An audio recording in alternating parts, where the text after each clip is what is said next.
Hi, welcome to Mother May I podcast with Frank and Irene. I'm Frank Conniff. That's Irene Bremis. I'm Irene. And we're here today. And how are you doing, Irene?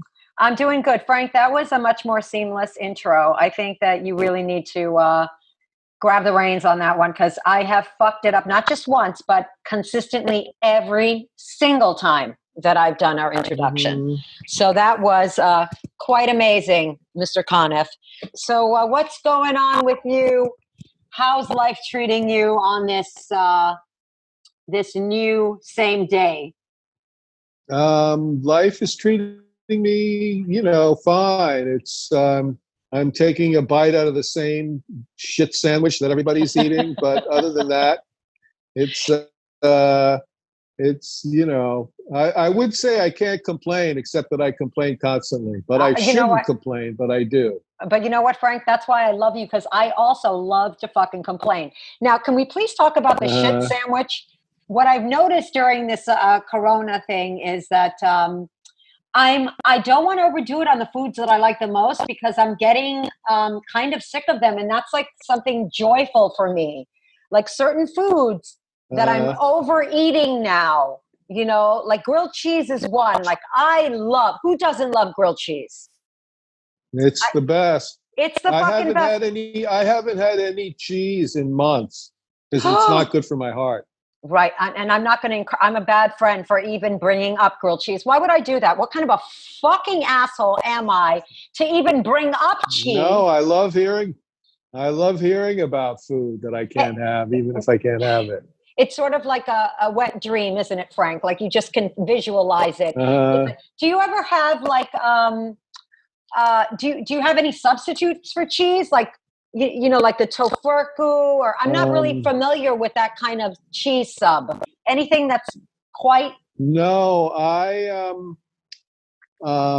through the whole pandemic, I've had 3 meals that I eat over and over and over again. I have bagels and low sugar, low sodium peanut butter for lunch, or grilled chicken. And then for dinner, I'll either have turkey burgers, chicken burgers with boiled potatoes and some vegetarian chili, or I'll have pasta with turkey meat sauce or chicken meat sauce. And it's one or the other, like constantly. Hold on a second, Frank. What the fuck am I doing here when I could be over there having a gourmet, multi-optional menu? Are you kidding me with that? That's like a very extensive menu, as far as I'm concerned. But it's the same 3 meals over and over again. But I like it though, So I'm cool with it, and I haven't ordered out for food, although I think people should order out because you support the restaurants that way. Right? But, yes, you do. Yes, you do. But I haven't. I've just been cooking at home, and that's it. So, Frank, I can't believe, you're cooking now, right? You were never cooking before. I know this, right? Because I asked you. Now you're cooking. You're using that kitchen of yours that I thought was purely decorative. Last year when I got sick, I had never cooked a meal in my house ever. And since then, I cook meals every night. Wow. I'm coming over, Frank. I'm coming over for dinner because, quite frankly, my husband is a retired firefighter. There's supposed to be magic in the kitchen, and I get zilch, okay? They're supposed to be the gourmet chefs. That surprises me because he has a pizza place, right? So he does. It's almost like I set this up for you. And he does bring pizza home, and we do put it in the oven, and we eat pizza, which I absolutely love. Pizza, I'm glad you brought up the pizzeria, because the pizzeria might be a casualty of COVID, and that makes me so sad. So if anybody finds themselves in Manhattan I'm shamelessly plugging, and I am. And I think you should support all local businesses. But if you find yourself on Bleecker Street in Manhattan, you want a phenomenal slice of pizza, please stop by Fiore's. We just They've got good stuff. I've eaten there. It's very good. You ate there. That's right. When you could eat there.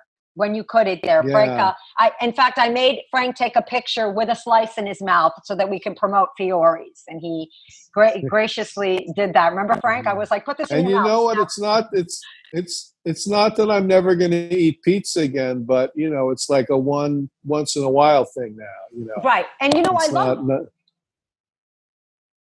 I love the way you do that because I love that you have real moderation now because you haven't really you haven't cut everything out of your diet since your heart surgery, but you definitely eat healthy as a whole, and then you'll once in a while have like a slice of pizza or have like right or something or a steak. John Fugelsang gave me a bunch of Omaha steaks. He gave me Omaha steaks, which I've had like 2 of them over a period of like 3 weeks. So I've been moderate with those too. Well, let me tell you. Okay, that's Rachel. Oh, I didn't want to introduce our guest so soon, but she's a little impatient right here. Let me just say that Omaha steaks, I can't even imagine a greater gift because I myself could eat steak every night, every single night, Frank Conniff. All right, so that's our guest. We have a very high-tech operation here in my bedroom. I just actually moved from in front of the bed so I can look a little bit more alive. Our guest, who is not only one of my my best friends, I've known her forever. She is also a very funny comedian. She's on Amy Schumer's podcast, 3 Girls, 1 Keith. She also, Amy Schumer's presents Only Whores Wear Purple. And she is amazing in every sense of the word. The phenomenal, the talented, the lovely Rachel Feinstein, everybody. Rachel Feinstein. And we just admitted her. And sweetie. Oh, sweetie. I know. You're gonna. Rachel, I want you to meet Mr. Conniff. It's not working. It's not working. This is what I love about Rachel. Oh, wait. Sorry. It's okay, sweetie. This is what you call a low budget. What's up? Oh, you're wearing... Sweetie, you know it is. Sweetie, I love the shirt that you're wearing.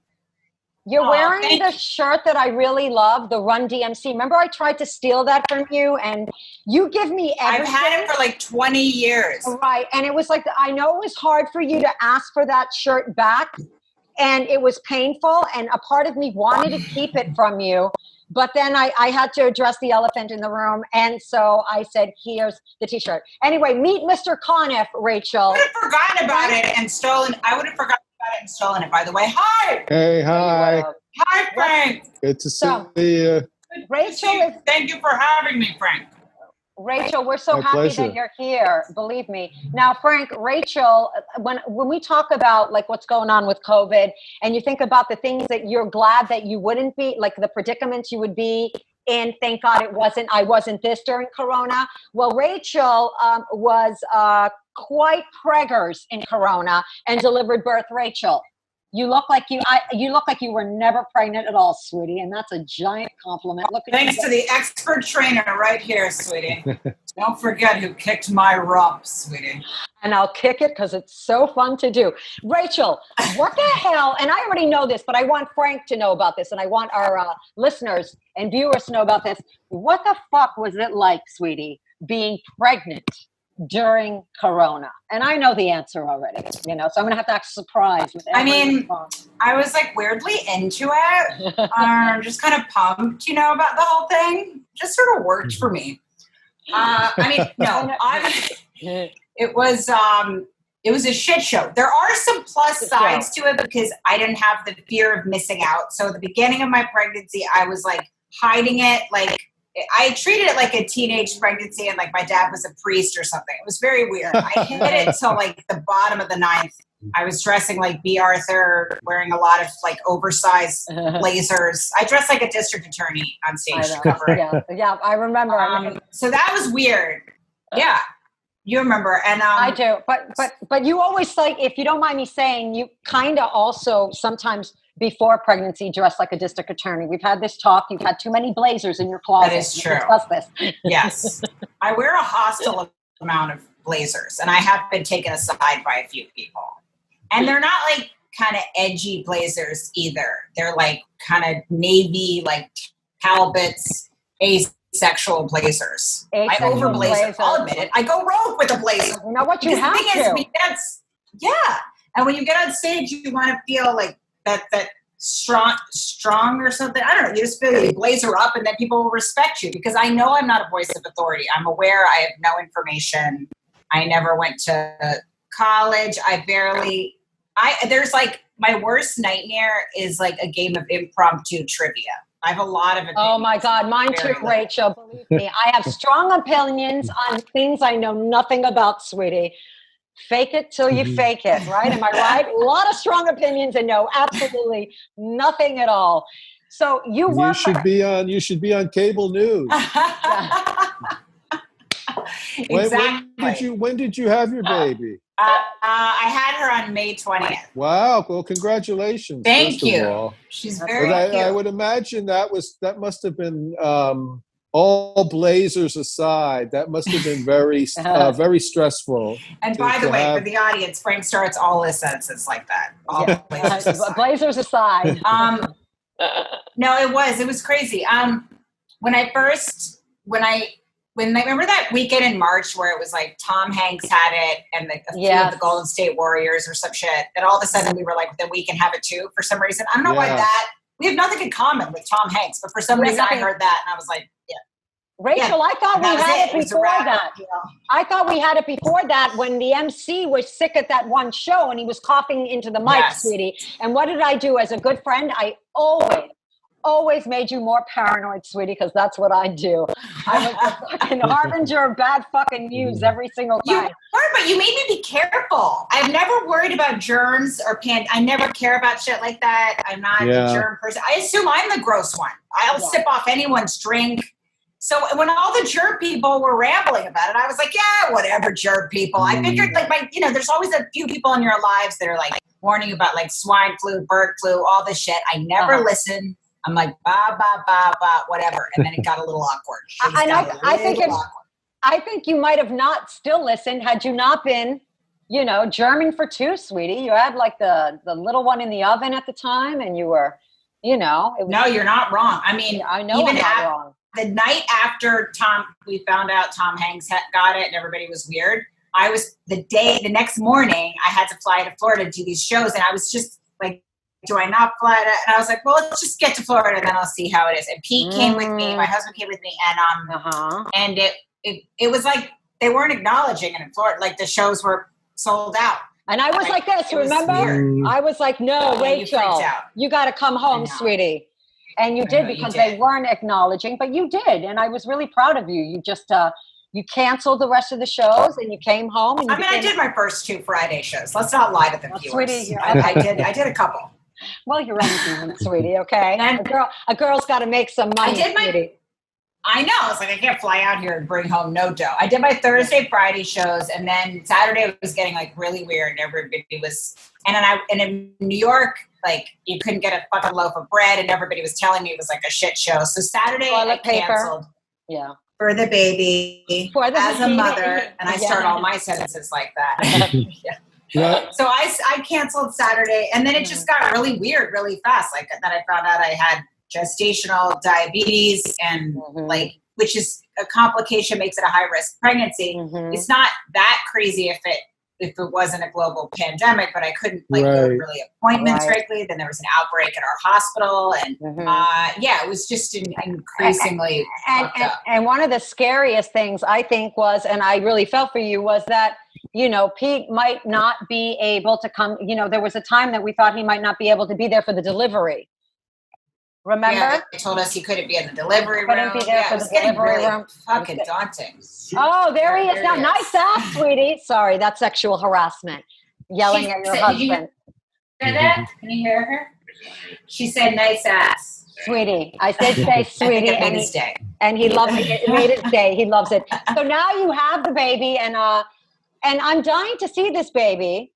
And I haven't seen her yet, but I'm going to see her this week, and I'm really excited. I'm super excited. I want you to have solace. I am COVID-free, sweetie, so that you don't have to worry about me. I know. You're going to be the first person to hold her since you just got your test back. I got my test back, so I can. First person besides us to hold her. Right. So it's going to be unbelievable. I won't be able to let go. I just can't wait to see her. And so how is motherhood for you right now, sweetie? I see that you're doing a lot of ukulele. Her husband, Pete, plays the ukulele to the baby and sings these. Oh, nice. He does. He plays guitar and ukulele, and he's a firefighter. You know, Irene introduced us, so Irene set us up. Oh, Misery loves company. Part of the whole comedian firefighter scene. Yes, she introduced me. She was like, "Sweetie, go with the firefighter." And by the way, so she introduces me. The night we get set up, I go to meet Pete, and I'm at this Christmas party for FDY Christmas party in Brooklyn in this bar, right? And all he's been told about me is, do you want to meet this?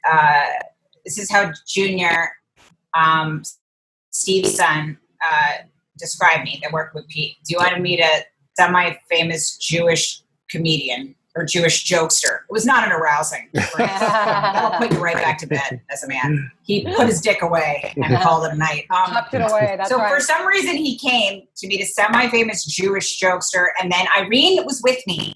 And the whole time at the bar, I'm talking to Pete. Irene was there, kind of like this, little lips. No, wait. Let's back up a little bit, sweetie. Let's just say this, okay? First of all, Junior, if we're going to tell the story accurately, Junior, who said he would set you up, actually didn't even call Pete. I had to step on that to make sure that Pete actually came, because Junior was going to suddenly decided that he wasn't even going to call Pete to the party, okay? And then Pete.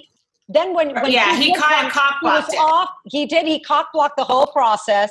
And then Pete was sitting in the distance. He wasn't even mingling with you. I had to call him over. There was a lot going on. It was Pete said originally, after he said, do you want to meet a semi-famous Jewish comedian? He was like, sure, why not? Doesn't sound particularly arousing, but sure. And then, so Pete was waiting for Junior to give him the information. He told him the day, and Junior kept saying, I don't know, I got to feel it out. And I was like, all right, where's the guy? I don't know, I got to feel it out. We were both very confused, but Junior kind of held us both at bay. What did you have to feel out? It was just a drunken shit show FDNY party at a bar. He just didn't want to call him, but then I made him, and thank God. It was a very sexy moment. Irene took control. She was like, sweetie, give me that phone. You're not calling. We were calling him Backdraft at the time. She was like, you're not calling Backdraft, sweetie. Give me that phone and let's call Backdraft right now, sweetie. No more, cut the shit, sweetie. And you gotta watch out for the Backdraft. You do. Believe me. You better believe it, sweetie. I know all about those. You know, this is amazing. Right now, your guys' lives are flashing before my eyes. This is amazing. Exactly. Yeah, and Irene changed my whole life. I mean. And by the way, I always thought firemen were hot, but I never pictured I'd be married to one. And then it gets real when you're pregnant with a global pandemic. It's not hot anymore. It almost never happens, Rachel, that you meet somebody within a year, are engaged, get married, and then pregnant, start a family. I mean, I've got the gift, okay? I have a gift of setting people up. Let's just call it what it is, sweetie. Next thing you know, I'm pregnant with the fucking first responders baby walking around Williamsburg, and these hipsters are looking at me like they feel sorry for me. You know, I can see the sad eyes under the Etsy face masks, and it fucking hurts. You just look, I mean, nobody saw me pregnant because I was hiding it most of my pregnancy. With her blazer. And then, you were pregnant, I know, and I kind of did like that, but then I kind of wanted just a moment. The baby shower, there was no, public baby shower. So then I just kind of would roam around Wuhan, Brooklyn, holding my bump, and just so that I could get those sympathy stroll with the hipster face mask eyes. Yeah. Yeah. Well, you're gonna have even more gazing eyes now that you're going to be strolling her around, sweetie. Those eyes are going to be adoring, little. And you will take it. And by the way, you did have a great shower. And Irene, maybe I did have a comedian shower. I did end up doing it. Like a bunch of comedians made a Zoom shower. Marina, Franklin, and Dominica, and all impressed. these comics. I know, it was so sweet. Until made me laugh so much. They all did toast when he said, you put the woo in Wuhan. And then he toasted with his hand sanitizer. That was the highlight of my year. That was worth having a baby in a pandemic. Yeah, why not? But back to the night, Irene, and I'm rambling. Back to the night that Irene set me up. It was very, very funny. So we're sitting there getting to know each other. And then Irene was right next to me, kind of like watching like this. And a little lit up like a Christmas tree. Let's not tell any lies here. Sweetie, and then I love my wine. She was going like this. She was going like this. Do you find him sexually attractive, sweetie? Like once if the answer is yes, twice if it's no, sweetie. And then I was like, I think he can hear her. So she was like, sweetie, are you attracted to him, sweetie? And then she was just saying all kinds of shit like pension, sweetie. Keep it in mind. But she was, I heard she was also whispering to the guy, do you find her a relatively famous Jewish comedian? Meanwhile, nobody's ever recognized me ever with him. I think That's not true, Rachel. Somebody did recognize you. Remember? And you said, I love Rachel. Where were we? We were in Vermont. You were wearing a hat and you came in and you go, guess what? And I said, what? And you go, somebody just recognized me. Oh, finally. Yeah, like 2 years into the relationship. I just want one moment where he sees. He's so unimpressed with all of it. I'm like, I've done some things, goddammit. When I did Conan, I was like, can I get like a text, please? But yeah, he doesn't care about that part of my life, unfortunately. Well, I think I should be eating a granola bar. You should be eating a granola bar because we're going to be working that off tomorrow, sweetie. Not to worry, okay? Don't you worry. But it's a lot of stress in all seriousness. Starting a family during COVID is a lot of stress. Yet it seems like it's weirdly like perfect because now everybody's staying home, so you can bond with the baby. You know what I mean? You don't have to be running all over the place. And I think these are real there are some issues perks. with newborns. No unwanted visitors. All you have to say is we're trying not to kill her. You know, he can't leave. He couldn't leave the hospital for 3 days. We were just stuck in this room with her, staring at her. He wasn't even allowed to walk outside. Neither of us were. I mean, I couldn't walk, but he wasn't allowed to go outside. So it kind of forces you to fall in love with your baby. Were you worried when you were pregnant about even like if thered be like space in the hospital, if they'd be, you know what I mean? Like terrified. All that stuff. Yeah, I bet. And the information was just changing every day. So it's like, you know, at first they're like, he can't come in the delivery room. And I'm like, what? Like I could do a lot of things. I can just, but I can't give birth alone. And I'm like, no, I can't manage that in any way. And then people give you all kinds of advice. People will be like, you have to have a home birth.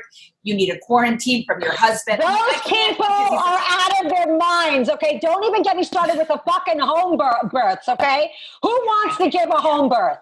Especially during Corona. You did the right thing. You did the right thing. And I'm not a home birth person. I want, you know, drugs. I want the sweetest, most clinical. Oh, I love that.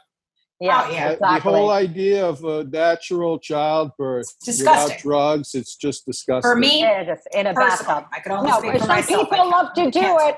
I know friends that have done it. I just don't find it appealing. Great. It doesn't sound like something that's. I'm not that strong. I want to be crunching on as many drugs as possible. Just chomping on drugs, please. You don't even want to know that you gave birth.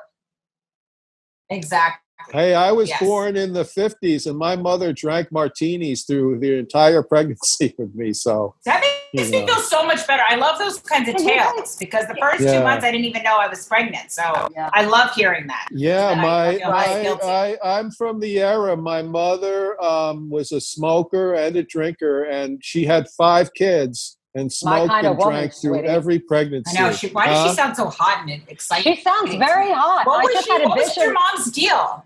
I just envision her with a martini in one hand, a cigarette in the other while she's giving birth simultaneously. It's amazing. That's my kind of girl. You know what? If Can't be you worse wanted, than a girl. I'm serious. I'm serious about this. If you want to know what my family and what my childhood was like, watch the show Mad Men.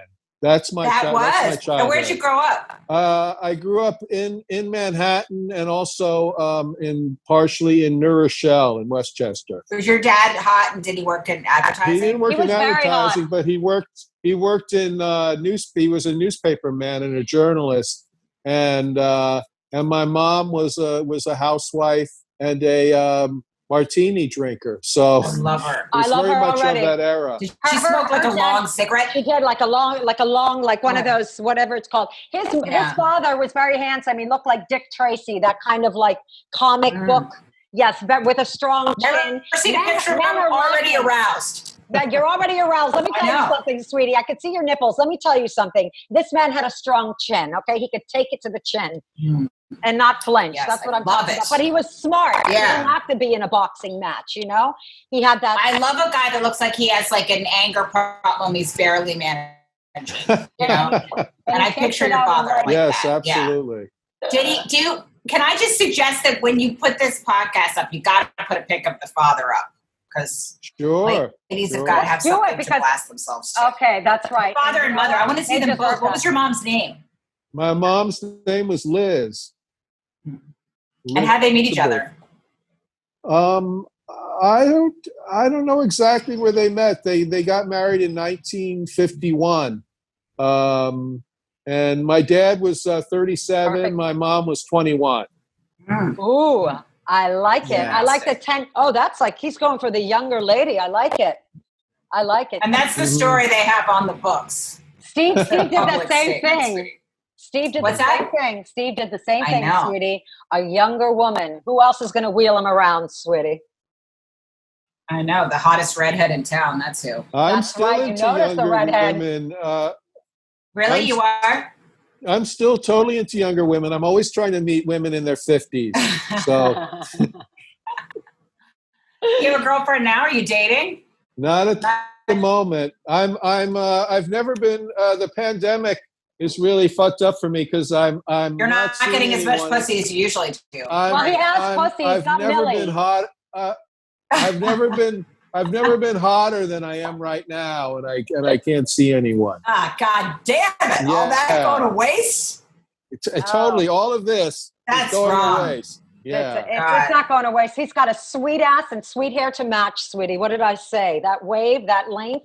Hey, that's what I'm talking about. Yeah, that's worth it, sweetie. That's worth just at least a stroll. Speaking of a sympathy stroll, you give them their sympathy. All right, that's your right. sympathy because they're not getting that dick. That was a really messy sentence, and I regret it. I actively regret it. But yeah, Irene set me up, and now we have a baby, and it's so far so good. But so far so good. Can you imagine if COVID was going on when I was born and my mother had me? They wouldn't put a mask on me. I would have had COVID like 5 times over because I can see if I was with Yanni and Despina, you well know they wouldn't be like wearing their masks like they should. So you're doing great, sweetie, as a mother. No. Okay? You're doing wonderful. No. Yanni would be ashing cigarettes on me. He wouldn't be putting a mask on me, you know, so it's true. And I'm an animal too. Like you're an animal. But the baby doesn't wear a mask when she goes out. You're going to suffocate her. Put a little mask over her face. You're not allowed to, but there's these little, you're not supposed to because it does suffocate them, but there's these little face masks that they have in China. The kids have, now they're not masks, they're like shields, you know, like those little motorcycle shields. Yes, and the babies do look very cute. Oh my God, I can't even handle how cute they look on the babies. Right, it's so disturbing. As long as it's not really tight around its brain, sweetie, even though I see that you're really priming her for those headbands, right? Because she loves to wear her bands. She likes pressure around her skull. I've noticed that, sweetie. Every time I see her, she's wearing my friend gave us a baby nurse as a gift. Yeah, Schumer gave us a baby nurse as a gift. Frank, sweetie, Schumer. Yes. Well, I'm like, it was like the nicest gift in the entire world. It really is. So she gave us a baby nurse who's amazing. About to leave, and I'll just be rocking. And speaking of smoking, I'll just start smoking out the window. I think I'm going to just start smoking and drinking like your mother when the baby nurse leaves, and I won't be okay. Yeah, not wearing. I know, and she's like I'm a true animal and like not a woman. And I walk into her room the other night. She has the most perfect bed, just perfectly made. Like I could never make a bed like that. I don't know how to fold a fitted sheet. I don't know how to arrange throw pillow. Like I don't know stuff, you know. But and I'm a mess. You are a mess, but that's not why he married you, sweetie. Not because you don't know how to fold a fitted sheet. He married you for your cha-cha. Because I'm a fun-loving child. I'm a good your cha-cha, baby. Any you can take a pole vaulting like nobody's business, sweetie. You got this. I'm sure that any guy who marries a comedian, the first thing he's going to think is, "Wow, I bet they're great at homemaking." Yeah, exactly. Exactly. You're right. He knows I'm an animal, and he's the anal one. And he does yell at me, but what do you expect? Yeah. I mean, I'm teeming with ADD. I lose a debit card every week. But I walk into the nurse's room the other night and I sit on the bed. I'm like, okay, I've had this baby. She's healthy. We somehow got through this insane shit show. We had to move hospitals 2 times, but she's here. She's healthy. I sit on the bed and she's like, oh my God, what is that? The nurse is like, there's blood everywhere. And I'm like, oh no, I'm bleeding. And she's like, it's all over. Oh my God. And I stand up. And I realized that I was eating a protein bar and I got fudge from the protein bar all over her bed. Her perfectly white, like she'd made it herself, you know, just love it. Right. I'm like, you're a true pig. But that's it. You know what? Bleeding. That's great. And you know what? Yeah. I think that's great mothering right there because she won't have OCD. There's no greater affliction than OCD. Get her used to having chocolate spilled all over her bed and crumbs, sweetie. That's the kind of mothering. I mean, I was so horrified, but then I looked at the baby. You're right. I was so horrified, but then I looked at the baby and I was like, she was screaming in that way that babies yell, like, look at you like this, like are actively terrifying them. And I was like, and I suddenly was like, oh my God, you're so disgusting. How can you be a mother? But then I realized she was just looking at me like that because she wanted milk. She has no idea I'm a slob. She has no idea. She's not judging you, sweetie. She's not judging. She just wants milk. She's not judging. She just wants some milk. That's it. Yeah, I'll give her some milk. That I can do. So when Kay leaves, are you seriously worried? Like, what are you going to do? Like, have her come a couple of times, or what's going to happen with that? Because I've got to figure out something. It's just so tricky with the pandemic. Every choice you make, you feel like you're potentially risking your and everyone's life. I don't care for this. There were some good moments. I think we all felt like this, right? Tell me how you felt, Frank. Like in the beginning, obviously, when you're pregnant, there was other things to think about, and it was actively terrifying. Then there were some perks because, all right, I don't have the fear of missing out. Everybody's at home right now anyway. And now I'm fucking losing it. How are you? I mean, are you guys feeling like the same? I'm very similar in that I had a pretty good attitude about it when it started, and I'm not a very social person anyway. I spend a lot of time in isolation regardless, but as the pandemic went on,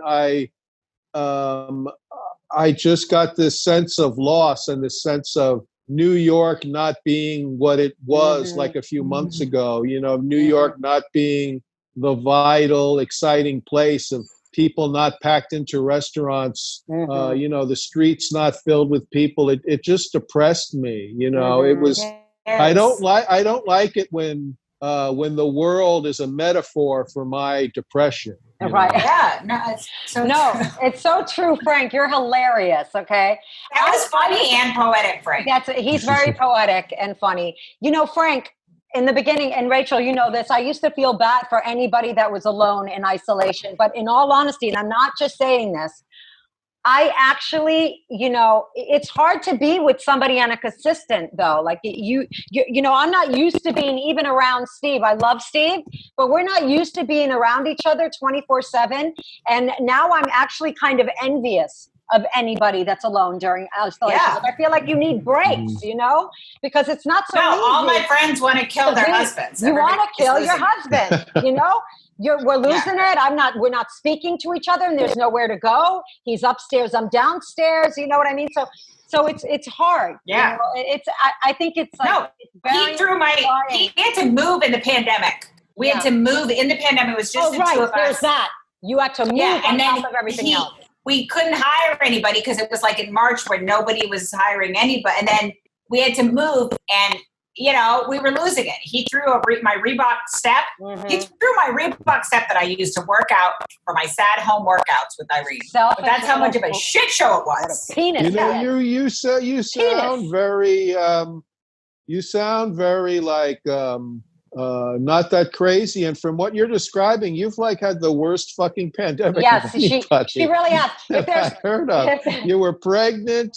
And then you had to move, and I could just imagine like the stress of that must have been just insane. I'm going to step in here. I'm going to step in right here, and I'm going to compliment the shit out of Rachel because honestly, she handled it so great. Now, Frank and I, we live for complaining. That's all we love to do. We love to fucking complain. It's our right, and you don't complain though. That's the thing. You never complained once. You were such a trooper. Which actually is a victim, really, if you think about it at the end of the day. Seriously, sweetie. You were so graceful during this, and it was such high stress. It really, really was. I mean, she was pregnant. She gave birth. She didn't even know she could have her husband, and she had to move. I almost forgot the damn move. She had to move during this as well. So it's crazy. It's a lot. And her husband is a fireman, okay? So that's also very scary because when you're on the front lines, you know, it's scary that you get very concerned about COVID. So there was a lot going on. I've heard though that the firemen are putting fires out on Zoom now. Is that true? Yes, they are. No joke. They really are. I like it, sweetie. Firemen. It's nuts. Yeah, he's on medical leave right now, and he hurt his shoulder in a fire, so I just punched him every morning. So I have to go back. Give him a good You had to. And I encourage it. That terrified you, didn't it, Frank? That's how your father punched, right? Yeah. Just like that. Little jerk. No, his father looks more like an uppercut guy, sweetie. An uppercut, sweetie. Right. Oh, yes. Okay. Yeah. Mr. Conniff. What did he do? What did he say he did again? He was a journalist. Your dad? What did he do again? What? He was a journalist. Interesting. Is he proud? Yeah. Was he proud of you going into radio and all that? He didn't live long enough. He never knew. He died when I was like 14. So that's very difficult. So hard. So he didn't. It's too bad he never lived long enough to be ashamed of me. No, I'm kidding. He would have been proud, I'm sure. I bet he would have been so proud. Frank, I love you, Mr. Conniff. All right, so and also my dad was friends with a lot of comedians. So really? He was Phil Silvers was at my dad's wedding, and my dad was really good friends with Jackie Gleason. And really, you never told me this. A lot of. I can't wait for this picture. Are you going to put your parents' wedding picture up? It's got to be I have a really good picture of my parents. Oh, we have to out on the town, like in the 50s, that I'll put out. That's like perfect. It's so Mad Men. You won't believe it. You're going to love it. I'm so sorry to do this. This cuts out rather suddenly. Rachel, really? I love you so much. Can you give us anything you're trying to promote? Something, sweetie, before we cut out. It'll be a hard thing. You can watch my Netflix half hour. I have a half hour on Netflix, or my hour special called Only Whores Wear Purple, which is on demand on Comedy Central. I miss you guys. I love you. Thank you so much for doing the show. Follow us, subscribe to our show, Frank. You're the best. Thanks, love you, sweetie. Bye, I love you. Bye. Bye, guys. Bye.